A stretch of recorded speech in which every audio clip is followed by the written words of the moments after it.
Bob Herbert's oped.tv is made possible in part by the CUNY TV Foundation with the support of Ann Ulnick.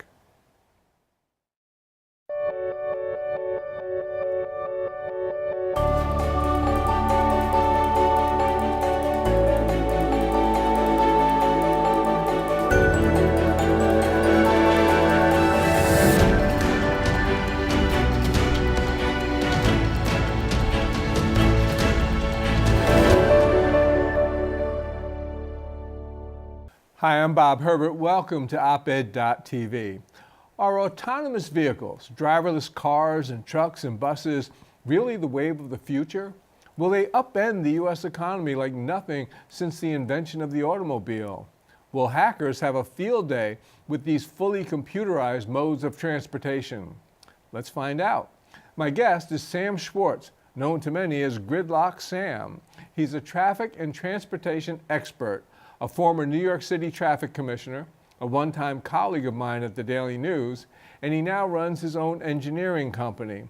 Sam has written a provocative new book, No One at the Wheel, Driverless Cars and the Road of the Future. Sam, welcome. Thank you, Bob. Thanks for coming in. I really appreciate it. First things first, did you really come up with the word gridlock?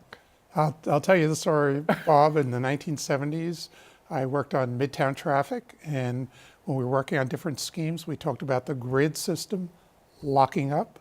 We never made it into one word. In 1980, during the transit strike, was the first time it was ever in print, because I wrote an anti-gridlock plan, but I made it two words. Within days, the media heard about it, and suddenly it became a word, gridlock. You pushed the two words together? I released it into the lexicon. Oh my goodness, that's excellent. So I've been hearing futuristic stories about the way we're going to travel ever since I was a little kid, and most of these stories never came true. But now the stories about driverless vehicles are also kind of fantastic. How sure are you that driverless vehicles will be a dominant form of transportation in the reasonably near future? And by reasonably near, I mean, say the next, 20 or 30 years. So I would say if we're looking at a 30-year horizon, mid-century, it's very likely that the majority, if not 90% of vehicles are predominantly autonomous. Whoa. There still will be some people that want to drive their own vehicles, and at least in the United States, that's likely to be permitted. There are other countries where it may be prohibited because it might be safer to only have autonomous vehicles. You won't be allowed to drive. You won't be allowed to drive. I predict, in fact, I should patent Make America Drive Again hats. Oh my God! So that's incredible. If it's like upwards of 90%. So the obvious issue is the pros and the cons. So we always hear about safety. It'll cut down on traffic deaths. You won't have as many accidents. So, but give us a sense of the main reasons that autonomous vehicles will be good for us, and then a few of the really big challenges that we need to look out for. Well, the best part of it is it will likely reduce crashes significantly. Not as much as the hypists would like to say, 94%, but it'll be a big percentage, probably more than 50%. But what they're not telling you is those features that they plan to put into autonomous vehicles, many of them are already here, and people that can afford it can have braking devices that prevent forward collisions. Yep. They have devices that'll detect whether there's vehicles on either side. You'll have plenty of warning systems. We could cut traffic deaths in half by 2023, say, if we mandated all cars have these safety features. But in any event, it means fewer people driving while intoxicated, and or impaired. And so we're going to reduce traffic deaths a great deal. So that's probably the leading reason. We're not going to solve the traffic problem. Don't believe that that's part of it. You will hear people say, oh, we're going to have autonomous vehicle trains because they can all follow more closely together. Well, that's true. On a highway, they could do that. But here in Midtown Manhattan, they're never going to be very efficient because we have lots of pedestrians that are walking, bike riders, people that are doing unpredictable things, other drivers. Right. So while on highways you'll increase the capacity, you may also find that a third of the vehicles are empty, what I call zombie cars that are on their way to pick up, or they just discharged a passenger. So safety is the number one reason. The second reason, traffic congestion, don't believe it. Don't believe it. So, and you actually said in the book that there's a chance that there'll be more cars on the road, not fewer, if we go to autonomous vehicles. And why is that? Well, imagine, Bob, you took a car here every single day you commuted, or anybody commutes to the destination, and if you're in Midtown Manhattan, you may tell the car to park itself, and the car comes back to you and says, Bob, it's $80 to park. What should I do? Go home. So those are empty miles, and then pick me up at 5 o'clock. Right, and those are empty miles. So for that commute, you've doubled the miles. Now add that to children that could drive, people with disabilities. It's a wonderful thing for people with disabilities, but all that adds traffic. There are about 30 million people right now that can't drive in America because of some disability. And then there's another millions that can't drive because of age restrictions of both seniors and young people. Add all of those to very congested roads and you can have far more vehicles than you have today on the roads. So inevitably there are going to be, what would you call them, ghost cars? These cars? Zombie cars. Zombie cars, yes. with no passengers in it. That's a given. Wow. Yes. Yeah, that'd be strange. And how do you pull one over? Look over to the left, and there's nobody in the vehicle. Yeah. Or maybe a dog. Somebody's sending their dog. Right. Oh my goodness. So you point out that, and in the book you mentioned that there have been studies on this, that a lot of the safety features that are in the types of cars that we drive now will save lives, will reduce accidents and that sort of thing. And some of the studies that you referred to said that the safety factors is almost as great as what they expect from autonomous vehicles. So why should we be all in on autonomous vehicles? If there's not an enormous safety benefit, then what's the big main reason to want to have these cars? Well, the public would like to have vehicles that are at their beck and call. And the vehicle, you have apps, which is Uber without a driver. Essentially, that's what it is. If you're going out and you're drinking, it's great to have an autonomous vehicle that will take you back and forth. But I think that's a mistake if we focus on the private automobile and substitute autonomous for the private automobile. I think the greatest benefit could be in transit. And transit in 90% of this country is terrible. And it's transit for the poor, and therefore it's poor transit. Right. And we can almost overnight triple the amount of transit service for low-income people in 90% of the country at the same cost. Because you don't have the driver, you use smaller vehicles, you make them far more responsive, and transit would be the way that we could solve a lot of our transportation problems and issues, but I don't see that as the front runner. Yeah, I was just going to mention that. I mean, that seems to make so much sense to me. And yet, and I'm not studying this the way you study it, but everything I hear is talk about driverless cars and individual cars. I presume that these would be cars that would be either leased or owned by individuals. So why not more of an emphasis on transit? And why isn't that a bigger public policy issue with our elected officials? I think it's a huge policy issue, and I think our elected officials should tackle it and tackle it now. One of the problems is Washington. Washington just issued in October what's called Autonomous Vehicles 3.0, and what it says, my interpretation is what's good for autonomous vehicles, AVs, is good for America. Kind of what's good for General Motors is good for America, and it's a laissez-faire, hands off. Let the autonomous vehicle industry do what it would like to do, and states don't get involved. I really fear the federal government will do something that it hasn't done much of, and that is take over basic traffic control from the states. So I would like to see the state of New York, the state of California, all states begin to think about the impacts. And one of the things that I recommend is that the autonomous vehicles be required to follow the rules and regulations of any state or city that it's in. So in New York City, we may decide that we want to have vehicles moving no faster than 10 miles an hour on Fifth Avenue or any areas where you have pedestrians. Or they can't go into bikeways, as we saw terrorists do a year and a half ago here in New York City on the West Side Bike Path. So I'd like to see controls, local controls, but we may be prohibited by the federal government until we have a new administration.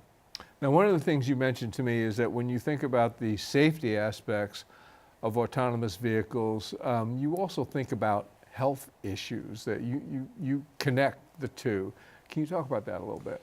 All right, so while we focus on safety and over 1 million people, 1.3 million people die a year worldwide in traffic crashes, 5 million people, more than 5 million people now die from inactivity diseases. And it is just overtaking smoking as the biggest killer on the planet. So inactivity is directly related to how much time one spends in an automobile. And if we spend much more time in an automobile, because imagine the automobile of the future might not be the frustration you have behind the wheel right now. You may be catching an extra 30 minutes of sleep in it. You might be watching your favorite movie. Right. You may be working in it. You may have your coffee in it. Volvo just put out a YouTube in which you wake up in the morning and you have your coffee in the vehicle, and then you continue on and you do your work because it has a giant screen. And then you have a romantic dinner. I think drones deliver the dinner and the wine to you, and then you go to sleep in your vehicle. And people will just get far less activity. So what if we reduce the crashes by 50%? We save, from rather than a million, we go down to 500,000 or 600,000 people dying. But what if from 5 million from inactivity deaths, we go to 7 or 8 million? Right. And then there's the second part. All deaths are tragic, but an inactivity death costs society far more than a traffic death. A traffic death tends to be of relatively short duration of medical care, whereas an inactivity death could be years or even decades of medical care to deal with it. I'm going to move on from that one. You mentioned drones, and you talk in the book about, you made it sound like drones could become pretty ubiquitous too. Do you expect that? Well, there are a lot of people moving in that direction. Uber has an app called Uber Elevate. And while it's not operating yet in the US, the intent is for a vertical takeoff and lifting vehicle to come right in the heart of Midtown Manhattan, land, and pick you up and take you right over the traffic. My goodness. In Dubai and a few other places, they're actually beginning to experiment with that. So we may have more air transportation, we may have more deliveries by drone. I attended a conference and one of the major pizza companies said, we're going to do autonomous pizza deliveries, but what we haven't figured out yet is we can get from the oven to the front door, but how do we get that person to come out and walk 50 feet to get the pizza? That's the challenge. So does a drone now bring it all the way in? My question is, how is this a good idea to have all these drones flying over us all the time, and putting aside the possibility of an Uber vehicle being lifted up, but there's plenty of talk about drones being delivery systems. So for organizations like Amazon, sending packages to your door and that sort of thing. It seems to me like we could expect chaos in the air. You have these drones flying over all the time, many of them loaded with packages. I would assume some of those packages are extremely heavy. And inevitably, whenever you have any kind of thing moving around, there's going to be accidents. And so you can have these things falling from the sky. I mean, I can imagine televisions in the drone, falling down, or air conditioner, or sofas, or I don't know what. How is it a good idea to have an airborne delivery system in this country? Yeah, what a lot of people are beginning to think of is, how do you have a central location, which would be a blimp, that has containers worth of goods that then the drones can deliver from those containers. In dense areas, forget about it. I don't think it's a good idea. I don't think we'll see it. You open your window on the 15th floor of a high rise in Manhattan and your package comes in. Doesn't make any sense. However, in some low density areas, it's very expensive to deliver packages. This might be a more efficient way to deliver those packages. But a lot has to be proven. Things do fall out of the sky. Here in New York City, we used to have helicopters atop buildings. And then we had a rotor. I covered the helicopter crash at the top of the Pan Am building when I was at the Daily News. Yeah, so things do fall from the sky when they're flying above us. And I was surprised to hear that the new Amazon development may have a helipad for Jeff Bezos to land on, because it's been prohibited since that accident. You talk quite a bit about autonomous vehicles and pedestrians in your book. What are your concerns? Oh, I'm really worried about that, because the autonomous vehicles haven't figured out what a pedestrian is going to do. In many cities, such as New York City, a pedestrian walks up to the path of the vehicles and stops and waits until those vehicles pass. How does an autonomous vehicle know that that person isn't continuing in that trajectory? It doesn't. So the autonomous vehicle, the features right now are to detect that person and then to start, stop, start, stop. Eventually the autonomous vehicle industry will say AVs are useless in urban areas unless we do something to the pedestrians. And my fear is there have already been some ideas that have been thrown out. One is every pedestrian is required to wear some kind of identification that is detectable by the vehicle, and that the vehicle provides information as to the intent. I'm going to cross, and you press a button and you can then cross. All right, wait a minute. So because we have autonomous vehicles, pedestrians who have nothing to do with the vehicles whatsoever would be required to have some kind of a device? Sounds crazy, but let's go back 110 years ago. I'm going to lead the charge against it. Good, good, because 110 years ago, pedestrians crossed any which way they wanted. Now let's go back 110 years ago. If you had a guest over here talking about what it's like to walk the streets of Manhattan, and you told that guest, you know what, in a few years we're going to shine a light in your face, and if it's the color red, you have to stop, and the color green, you can go. It would be as outrageous as what I'm saying to you right now, that you might have a device. A lot of pedestrians led the charge in the 1910s, 1920s to stop that from happening, the control of pedestrians. What ultimately happened, it became a criminal offense in all 50 states to not obey that red line. People were thrown in jail.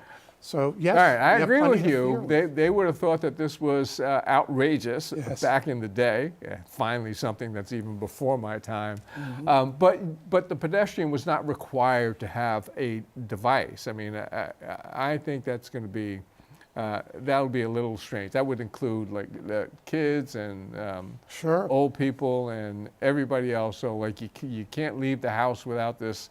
That's right. You'll be device. What about good old American freedom, where you can just go where you want when you want? Hey, pedestrians have been walking for centuries. My other fear is fences that will go up, and you'll have cattle gates. Congestion pricing. Mm-hmm. Controversial, but becoming less controversial, I guess, because more and more people are hopping aboard this thing, and you're in favor of it in Manhattan. Explain how it would work, and why you think it's important. Well, I was jealous of London when London beat New York to it, since I was traffic commissioner. I was trying to do it for many years. And what happened in London is they created a zone, and in the zone you get charged as you enter the zone, as you travel the zone. And the fee, I think, is over £15 or maybe $18 today, and it reduced traffic by about 15%. 85% of the people continue to drive as they always did. You may say, well, 15%, that's not terribly much, but it turns out in traffic science, that last 15% causes a lot of traffic jams. So to reduce the number of vehicles, you get a traffic benefit. But times have changed. We now have Uber, we have Lyft, we have Via. we're going to have a special charge for them, which the legislature tried to do, and now there's an injunction against the Uber Lyft charge. Thank goodness. But we're going to have to talk about that too, if we have time. We'll have to do even more on that if we want to solve the traffic problem. But the governor has put forward a budget, $1 billion from congestion pricing. $1 billion can be turned into $15 billion worth of bonds for capital reconstruction. And this time, the majority of New Yorkers are supporting it for the first time in a recent Siena poll. And the goal is what? The goal is twofold. One, and today it's to raise money for the transit system that's in crisis. The second goal, and that's why I think you have to include the for-hire vehicles in it, is to reduce traffic congestion, which traffic speeds today are 5 miles an hour in Midtown, during the holiday season 4 or 3 miles an hour. We can walk faster than that. They have never been this slow. I studied traffic and was in charge of research and found data from 1915, slowest ever today. But won't all these innovations hurt poorer people or lower income people more than the wealthy? Why should the burden of traffic congestion and the burden of paying for mass transit fall disproportionately on people who can't afford it? It's a great question. It turns out that people that are entering Manhattan in a car during the business day can't afford the parking if they're low income. The parking is just that expensive. On an annual basis, it could be as high as $8,000. So we don't find very many low income people that are coming in during the business day. The Community Service Society that represents low income New Yorkers, they're big supporters of congestion pricing. The city has also introduced half fares for low-income people, so they'll pay half the amount of others on using the subway. Not to say there When will that happen? I haven't seen that as part of the congestion pricing. Oh, it's happening. The mayor just announced about 30,000 people in the next month. They couldn't get it off the ground. I know they've had the ultimate goal is 800,000. We know what ultimately happens both to mass transit and to the poor people in this city. And then we're running out of time. But the final point is, you mentioned this surcharge on Uber-type vehicles and taxicabs. Now this is another $2 to $2.50 as soon as you step into a cab or an Uber. And these things, the cabs are expensive in this town already. The mass transit system is terrible. So people very often have to take cabs that are very expensive, even though they don't have a lot of money. They have to take them at night if a lot of people work nights and that sort of thing. How can anybody justify another $2 to $2.50 surcharge? And I'm glad it's tied up in the court right now. But how can that be justified? If you go 3/4 of a mile, I tested this myself, it would cost you about $11 or $12 before the tip. So I would separate the taxis, the yellows, and I drove a cab 50 years ago in New York City. When cabs were affordable. Even then people said they were certainly not for the low income people. But nonetheless, I think the legislature made a mistake in treating yellow taxis almost the same as the for-hire vehicles. And it should be based on distance and time, which is what taxicab trips are, but it's the for-hire vehicles that should be charged based on distance and time, and also the time they spend in the central business district. As a cab driver, I didn't want to spend the afternoon with my passenger. I wouldn't make any money. So the cab drivers are not making any money, and they're losing a lot of money to the for-hire vehicles. We didn't think this through. Now that there's an opportunity with a new congestion pricing plan, the legislature has to fix what it did to the yellows, and it has to come up with a new plan on the other for-hire vehicles. So Sam, thanks so much for coming in. I hope we can get you back here again. Absolutely. We'll be back in a moment with a final word.